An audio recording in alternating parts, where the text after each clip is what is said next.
To win the war with Michigan, Ohio State must bring its most powerful weapons to the front line.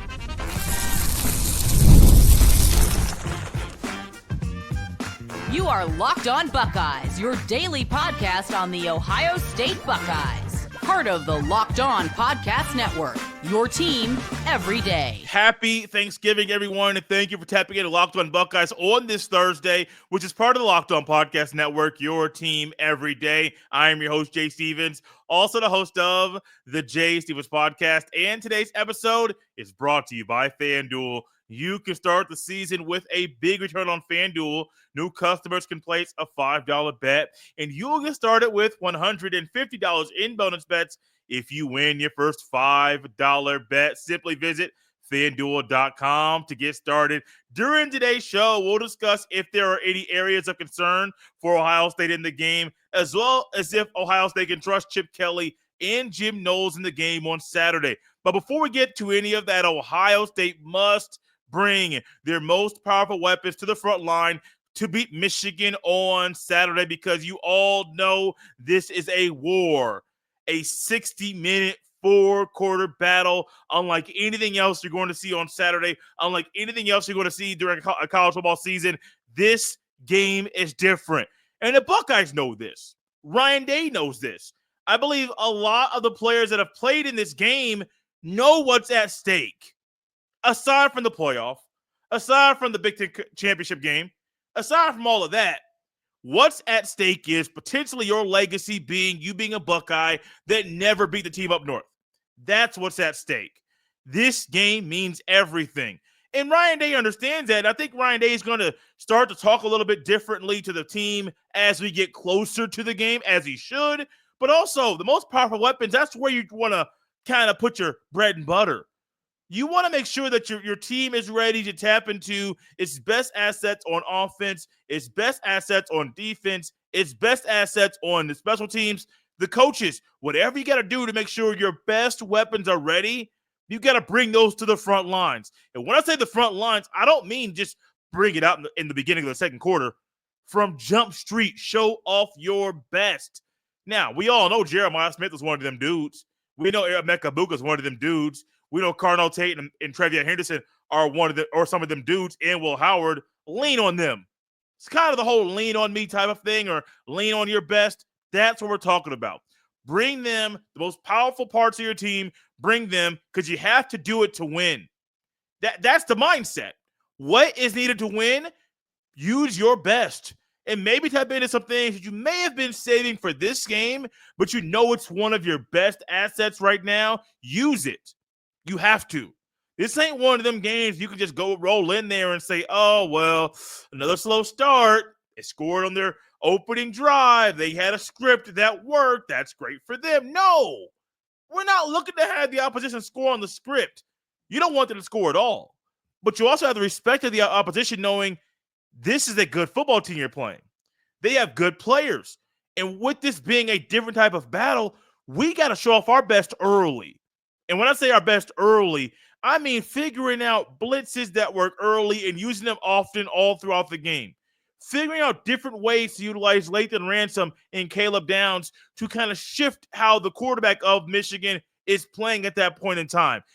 Utilizing Jeremiah Smith's numbers may not show how great of a player he is, so show him off in the first time that he is playing in the game. Because one thing we know about number 4, homie got an edge to him. We hear about it anytime we talk about recruiting with guys that cover this thing religiously. Players from South Florida are different. They got an edge about them, man. They are just built in a different way. And Jeremiah Smith is one of those guys that's built different. We saw that edge against Michigan State. Remember some of that drive into the second quarter. Will Howard had one of them one-handed catches, and I think he actually went out of play. And the next thing you know, Devin Brown comes in, throws a ball on a rope right to Jeremiah Smith. He makes a one-handed catch. And did you see how he talked to the fans there and how fired up he was? You're like, oh, okay. It wasn't just one of those big-time catches. This is a moment. And I think in the moment on Saturday, Jeremiah Smith's going to have the same thing. Now, you're not doing it to the away fans, even though we all know Wolverine fans will be in the shoe. He's going to be just trying to show off and say, I am here and I'm one of these most powerful weapons on Ohio State's team. I do think this is going to be a big game for Emeka Egbuka. I was not there in the Woody, but I did hear people say that on Tuesday when he was speaking to the during his media availability session, I did hear someone say that Emeka Egbuka almost had goosebumps on his arm when he was talking about the game, and there were things that he wanted to do in the game, and the goosebumps were real, and they kept getting bigger and bigger. And I'm thinking, this is a Tuesday. What's he going to feel like on a Saturday? Is Emeka Egbuka one of the most powerful weapons on Ohio State's team? Absolutely. So Ohio State must lean on him. I understand, however, the offensive line is not one of Ohio State's most powerful weapons. But, well, when it comes to the skill positions, I do think this is a game where they must be used like a powerful weapon to control things. You win this game in the battle in the trenches. And I'm going to say it today. I'm going to say it tomorrow. We don't normally do kickoff shows, but if there is one on Saturday, I'm going to say it there too. The winner of this game is going to win the battle in the trenches, and that is going to be for Ohio State's O-line and Ohio State's D-line. They must get the job done. And now I'm going to say something here quickly. I'm going to tap into more when it comes to Jim Knowles' conversation. This isn't a game to start rotating and having your whole backup second unit on the D-line on the field at the same time. This is not one of them games. This is a war unlike anything these guys have ever played before, especially with the guys that have played the game before. None of them have been going into a game where there's been a 3-game losing streak to the team up north. So it's unlike anything Ohio State has had to deal with in a very, very, very long time. And this ain't one of them times for you to go out there and say, well, I got the backup guys in, and so what does that mean for the opposition? Run the ball, run the ball, run the ball. This ain't that, man. This ain't that. And if this means that Tyler Williams, Ty Hamilton, Tuimoloau, and Sawyer have to play a whole lot more just because you can't rely on the guys on the second unit, fine. Why? Because they're some of your most powerful weapons. You have to use your best. This isn't one of them times for you to just sit back and let the best not be utilized in the ways that they need to be. You have to. And for Ryan Day, we hear Ryan Day talk about what it means to lose this game, how it's one of the worst things that's ever happened to him. For his family, it's one of the worst things that's ever happened to them. And I think Ryan Day in this moment is going to tap in and say some things that only he can say in this moment to get his team to play the best game of their lives. Now, he doesn't have to go all out in his pregame speech. He doesn't really need to, because I think there's enough fuel to the fire that's going to fuel this team in this game. But Ryan Day understands the assignment. Ryan Day understands what's at stake. Not looking ahead to Oregon, not looking ahead to the playoff, looking at what's ahead at that kickoff of this game on Saturday. He understands what's the most important thing every single year, and that's beating Michigan. And Ryan Day believes and understands you got to tap into those most powerful weapons to win this war. Because if you don't do that, you might win the war, but it might be a whole lot harder to win than you think it's going to be. One thing that Ohio State needs to tap into is the expertise of Jim Knowles and Chip Kelly in this game. And I wonder if the Buckeyes can trust the coordinators to get the job done Saturday. I'll give you my answer next. This episode is brought to you by FanDuel. Guys, get ready to tackle the NFL action with FanDuel. It's America's #1 sportsbook, because right now new customers can bet $5 and get $150 in bonus bets if you win. The FanDuel Sportsbook app gives you everything you need to place live bets on the NFL, and it's all in one place. So when you get a hunch in the middle of the game, you can check out the latest stats, view live play-by-play, and so much more on the same page where you place your bets. Simply visit FanDuel.com to join today, and you'll get started with $150 in bonus bets if you win your first $5 bet. All the action goes down in two places on the FanDuel Sportsbook app and at FanDuel.com. Never waste a hunch and make every moment more with FanDuel, an official sports betting partner of the NFL. Thank y'all for tapping in Locked On Buckeyes and making this show your first listen today on this holiday. I hope everyone is having fun or planning on having fun with their family and friends on this Thanksgiving holiday. And as we dive into and keep moving forward on this show, we can't go any further than looking at the coordinators. Chip Kelly, first year in the rivalry. Jim Knowles, no newcomer to the rivalry. He's been here a few times. And one thing we know about Jim Knowles in the rivalry is that sometimes his unit doesn't do everything it needs to do to get the job done. Now, a year ago, I know a lot of people have looked at Kyle McCord and said, Kyle McCord's the problem. But you can even look at the Buckeyes defense. And I'm even throwing out the window the Malik Hartford, the ball that McCarthy threw right over the shoulder of Malik Hartford from a year ago, where Ransom was out, Malik Hartford was in, and next thing you know, or I forget if I know Ransom got hurt last year, but I know that Malik Hartford had a ball thrown really right over his shoulder. Great throw by McCarthy. You can't go any further without saying that was a really good throw. Touchdown. And so a couple years ago, 2022, last year, 2023, sign stealing or not, there were times that Ohio State's defense didn't get the job done. And so it makes me wonder in this game, can Ohio State trust Jim Knowles to get the job done? I think it can. I think every Buckeye fan should have trust in Jim Knowles to get the job done this weekend. And I think the confidence comes from two games specifically. I almost want to say three, but two games specifically. Because the third one kind of reminds me of Georgia a couple years ago, and I think you know what I'm talking about. The Penn State win and the Indiana win just a week ago. What we saw from Jim Knowles in that Penn State win was kind of relying on a lot of things to take away the effect of Drew Aller in some areas. Bo Prabula didn't do nothing in that game. The only real highlight in that game was Tyler Warren, because I believe he was the leading rusher for the Nittany Lions that day. Nick Singleton, Katron Allen, the running backs at Penn State couldn't get anything going. The receivers couldn't get nothing going. And Jim Knowles' game plan that day was phenomenal. Now, we could go against Indiana. You saw Indiana on the opening drive when the scripted plays. What do? March down. I didn't really march down the field. If there weren't Olsen's pass interference penalties, we're looking at that game plan and saying Jim Knowles knocked it out the park. Now, he did knock it out the park, but it wasn't no 600-foot home run. It was right over the fence. I'd say the fence is 350. He hit it 400. Still knocked it out of the park. But, man, that 600 boy, that's a different animal.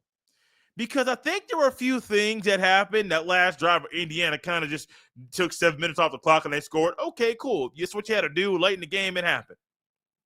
Also, that first drive, those pass interference penalties really hurt. They still scored. They scored, so that's really what's the end result. But Jim Knowles said we're going to kind of feel things out a little bit. Then the next thing you know, we're going to bam hit you with this blitz and bam hit you with that blitz. And I think Jim Knowles this weekend is going to realize we know Michigan's bread and butter. They're going to run the ball. That doesn't mean we can just erase and just forsake covering Colston Loveland if he ends up playing this weekend and the receivers at Michigan, because Davis Warren might be able to get some things done with his arm if Ohio State falls asleep. But I think Jim Knowles has a track record, at least in this game, of not getting it done at times, not consistently, but at times. I think on Saturday you can trust Jim Knowles to do it. But it's not just because of Jim Knowles. It goes to some of the powerful weapons that Ohio State's defense has. You have coaches on the field.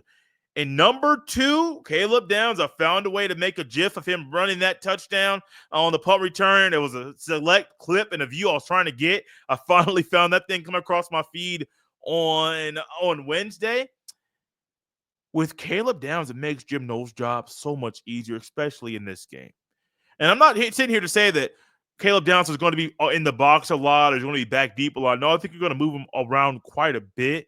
I kind of wish they would use him like Troy Polamalu was used by the Steelers, because if they started to use him like that, now I don't think you're going to get him to freestyle as often as Troy Polamalu did, but I do think Caleb Downs could have that freedom that Polamalu did, if you know what I'm saying. Because That's one of those weapons Ohio State needs to lean on. Caleb Downs' expertise, his ability to be a great run stopper, be great in coverage, just does everything great. Whatever he needs to do, he does it at an all-time elite level. And I think Caleb Downs on this weekend's game is going to be one of those tools, those weapons that Jim Knowles leans on to get to utilize that great game plan. Now, I think that there may be a time or two that we could see a five-man line, not a 5-3, maybe more of a 5-2. Because I don't think you're going to get 8 guys in the box and there being 5 D linemen and 3 linebackers. I don't think this is the kind of it could be the kind of game for that. This all depends on how the refs kind of call Egbuka before we kind of lean in on that. However, if a 5-3 is a look or 5-2 is a look, that's not a consistent thing Ohio State is really throwing out there. But Cade McDonald has shown you at the point of attack, he's really hard to move. So if you put Cade McDonald right there at the nose, and then you have Ty Hamilton, Tyleik Williams, Sawyer, and Tuimoloau, I know the Wolverines are ready for a battle, ready for war, but that might be one of them Jim Knowles types of wrinkles that we see on Saturday that's going to be huge for the Buckeyes to win. Now, I spent a lot of time on Jim Knowles. Didn't plan on doing that. However, I don't have to spend enough time on Chip Kelly because I do think Chip Kelly, with him being a newcomer, but also not being a newcomer to big-time rivalries, the Civil War was a part of that one for quite a while. USC, UCLA, which I don't even think is on the right currently, the current version of it. The Civil War might be a bigger rivalry. Ohio State, Michigan always is a bigger rivalry, but he knows what it's like to be in big-time rivalry games. And I think Chip Kelly is going to have one of them game plans like what we have seen him over the past few weeks, where it just seems like he's dialed in. That final drive against Penn State, I know it was 11 straight runs, but it just seemed like that was a version of Chip Kelly where that was what Chip Kelly was made for. That type of environment, that type of situation. And I think he's going to lean on that dude on the outside that's named Jeremiah Smith and Emeka Egbuka. Not forsaking the run game, because you can't forsake the run game at all. But I do believe you're going to lean on a guy who is in the running to win the Bednarik, Blitnikoff, excuse me, not Bednarik. That's a defensive award. The Blitnikoff award. I do think you would lean on him because, well, you kind of need to. Now, I haven't seen the final score for the Blitnikoff, so forgive me. I know there were some finalist lists that came out recently, and if Jeremiah Smith is not on that, I would be shocked. But if he is not, forgive me. He was not going to be a finalist for that award this year. I still think he's one of the, if not the best receiver in the country, just because he is that dude. And this is the type of game Jeremiah Smith was made for. He was made for this type of battle. He was made for this type of war. And he is one of Ohio State's most powerful weapons that Chip Kelly needs to lean on. Also, for Kelly, just like Jim Knowles, you need to make sure you're leaning on the O-line. As Jim Knowles might use a 5-man front, and I do think that would be a great tool for Ohio State, Chip Kelly must figure out something with the offensive line and then use that tactic all game long. No matter if it is moving Saravelt and Shabola, which I don't think that would be wise at all, or if it is a gap scheme, or if it's a zone scheme, if you're having success with the stretch run or with Emeka Egbuka in the backfield, and that's going to help the O-line. Whatever you got to do to help the O-line, do it and do it the entire game, because that, I do believe, is what the Buckeyes must do to win this game on Saturday. Now, I haven't really thought about areas of concern much this week, but there might be some that Ohio State has Saturday in the game. I'll tell you what some of them might be next.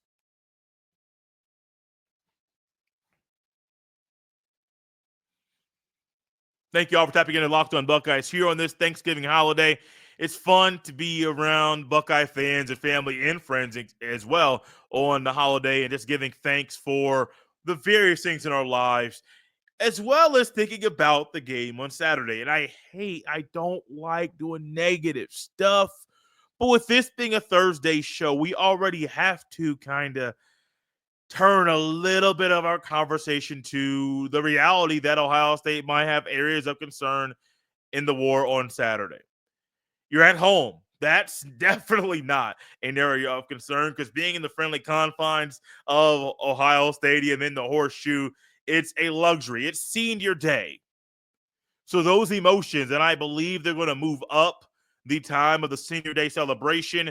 So I believe I heard the 26-minute mark leading into kickoff there on the clock. If you are one that wants to be there for the senior day festivities, get there early to the shoe. As I would already say, get there early anyway, but get to your seat a little bit earlier than normal so you can enjoy and watch the seniors walk across and get recognized during their last game in the shoe.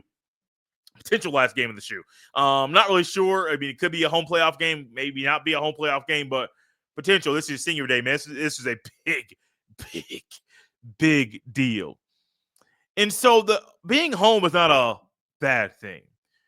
But one of the areas of concern for me, and I think it should be for everyone that's an Ohio State fan as well, is simply the psychological advantage that Michigan still has. Not because of what's happened this year, but because of what's happened the past 3 years. And Michigan still realizes and knows, just like Ohio State, throw the record out the window. Throw the stuff that's happened this year out the window. Don't look past into Sunday. Just worry about 12 noon Eastern for that kickoff. And Michigan realizes there have been times that Ohio State has had the better team. Michigan still won. There have been times both have been undefeated. Over the past 3 years, Michigan has won that game. And so Michigan understands something about the psychological advantage. Yes, there is no Connor Stallions on the sideline. However, there is a moment where if things start to go a little crazy, there might be players that say, is Stallion still impacting this team in this game? And I'm not saying he is. I'm not saying he isn't. That's a real reality. And so there's a psychological thing that Michigan may have the advantage of over Ohio State. But with the way that I'm hearing these players talk right now, I have more confidence in that potential psychological disadvantage that Ohio State may have, where that might not truly be the same way because of the makeup and the buildup of this team. Michigan's defensive line, the strength of the defense, maybe the best part of their whole team.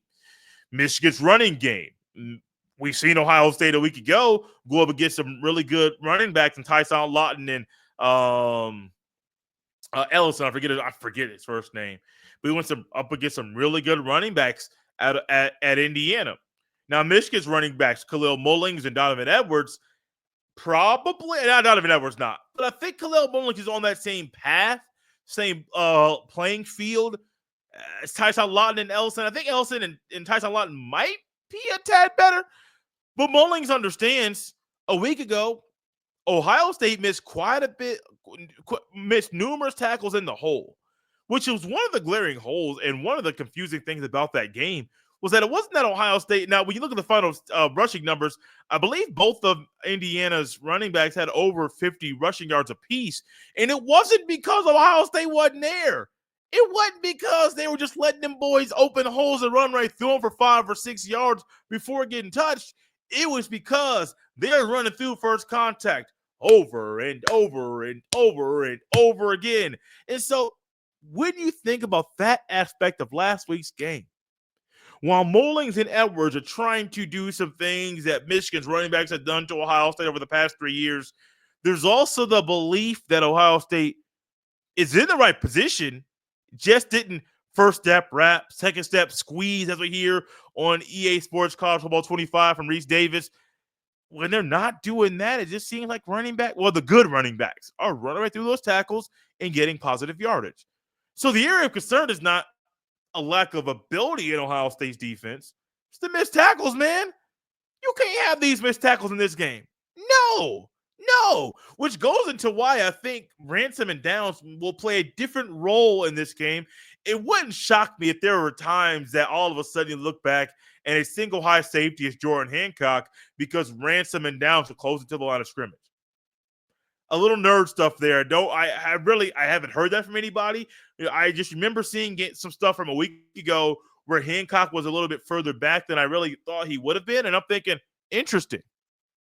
So we're showing different looks, and it even includes moving corners back to safety. Now, you really haven't seen Hancock back there at the deep safety spot, but I do think this could be one of those games that if you want your run stoppers closer to the line of scrimmage, you might do that. And that's a good way to help the guys that last week missed quite a few tackles kind of figure things out. Now, area of concern for me, a real one, that you would think by game 12 the thing will be figured out, but buddy, it really hasn't been figured out in the way that it should have been. Third and short and fourth and short play calling. It shouldn't be hard, but sometimes it's hard. And I wonder if sometimes Ryan Day or Chip Kelly are trying to say, look, we know we are trying to figure things out.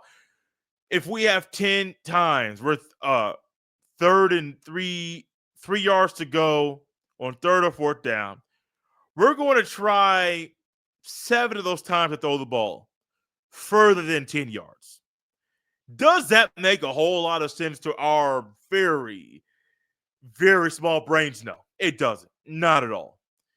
You got Quinshon Judkins, you got Trevion Henderson, you got Will Howard. Why in the world would you decide, especially with the success your offensive line has had, to throw the ball further than 10 yards when you have 3 yards to go for a first down? Don't make no sense to me, and I bet you don't make no sense to you. You want to know why it don't make no sense? Because it's not that smart. It's not that smart at all. The smart thing to do would be to do the wise thing. We ain't playing no video game in real life, especially in this game. No. Literally, what we're talking about right now, we're talking about a team that occasionally has bad play calls in short yardage situations. And sometimes those bad play calls are so bad that you kind of assume, oh, this ain't going to work. Not because of the players, because they're not making a smart play call. Now, I do think in this game, Chip Kelly's going to make the right play call. And I do think you're going to see more Henderson, and you're going to feed Q a little bit more in those 3 yards to go situations, because it's not so much about trying to see if you can do something. It's about moving them chains. And if you move them chains consistently, what are you going to do? Find yourself moving the chains right into the end zone over and over and over and over again. And once you get into, less than 10 yards to go, what does that mean? You're going to keep moving forward, go to the end zone for a touchdown after touchdown after touchdown. And I do think that in this moment, while that is an area of concern, I think Chip Kelly is going to learn from it. And I do think Chip Kelly is going to be just fine tomorrow.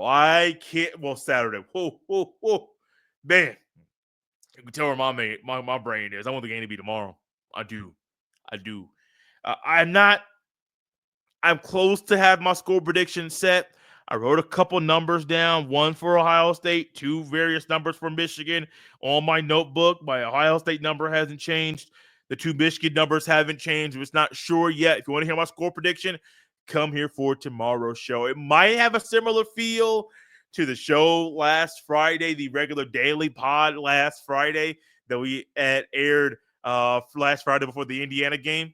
If you know what I'm talking about, you're one of them ones that knows. If you don't know, come back tomorrow for our regular Feel Good Friday pod before the biggest game of the year. Also, still trying to filter in some of those Buckeye Blitz shows. We're going to start doing some hardwood huddles, which are our basketball-centered shorter shows that are going to be on your feeds periodically throughout the week. Potential football recruiting centered one coming potentially later this week. Can't say yes, can't say no. There's just a potential of getting some very big Ohio State recruiting news coming your way very, very soon. Thank y'all for tapping into Locked On Buckeyes and making this show your first listen today. For your second listen, check out the Locked On Big Ten podcast, because Craig Sheeman is the guy that puts the Big Ten first when everyone else overlooks it. Find Locked On Big Ten on YouTube or wherever you listen to podcasts. I tried to whisper that, didn't really go over well. But anyways, my body here, man. It's a holiday. Mine's everywhere. Y'all can follow me on Twitter at jstevens07. If you're on Blue Sky, follow me at the same handle at jstevens07. Send every email to jstevens317@gmail.com. This has been Locked On Buckeyes on a Thursday. Happy Thanksgiving to everyone once again. I hope you have fun with your family and friends.